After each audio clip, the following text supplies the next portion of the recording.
За анх бол 2005 онд ажилд ороод тухайд бол Германы JZ төсөл хэрэгжижсэн. Тэгээд бизнес төлөвлөгөө бичгийг бол одоо тоосны трейдер багш за мөн гэрлээ багшаас сурч ирсэн. За тэгээд хоёр багштай бас энэ цагийг ашиглаад бас баярлалаа гэж хэлмээр байна. За тухайд бол хичнээн одоо өмнө тэ санхүү эдийн засгт сураад онлын хувьд бол мэдж авсан ч гэсэн яг нэг VIP сургалтанд одоо хоёр багшаасаа суралцаад дээрэс нь яг нэг жидүүн нарт бизнес төлөвлөгөө уралдааныг бараг 20 ч удаа зохион байгуулсан санагдаж байна. Тэгээд сурч багш нарыг одоо онлын хувьд сурахаас гадна яг ингэж дадлагжуулж гараас хөтлөөд яг ингэж одоо зөвлөгөө өгдөг тэ ингэж одоо төслийг бичдэг ингэж одоо компаниудад ингэж зөвлөдөг гэдэг нэг бол бүр аагаас нахуулаад ингэ заалгасан. За тэрнээс хойш бол одоо бизнесийн зөвлөлийн сургалтанд за мөн санхүүгийн боловсролын сурч багш гэдэг дээрээс нь бизнесийн хэл бизнесээ хөгжүүлгээд нөгөө төслийн хичээлүүд маань улам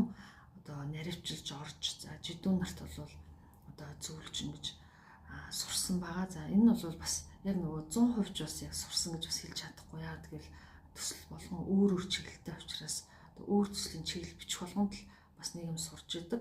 Тэгэхээр яг эндээс юу хэлэх гээд байна вэ? Ер нь бол аливаа юмд мэрэгшин гэдэг маань ер нь ингээд төгс болохын төлөө хүн явдаг болохоос биш гинт нэг өдөр ингээд төгс болчихдгоо бүх юм ялтчихгүй тууштай байдлаас хичээнгүй байдлаас шалтгаалгаа гэж бодгоо заавчлаа.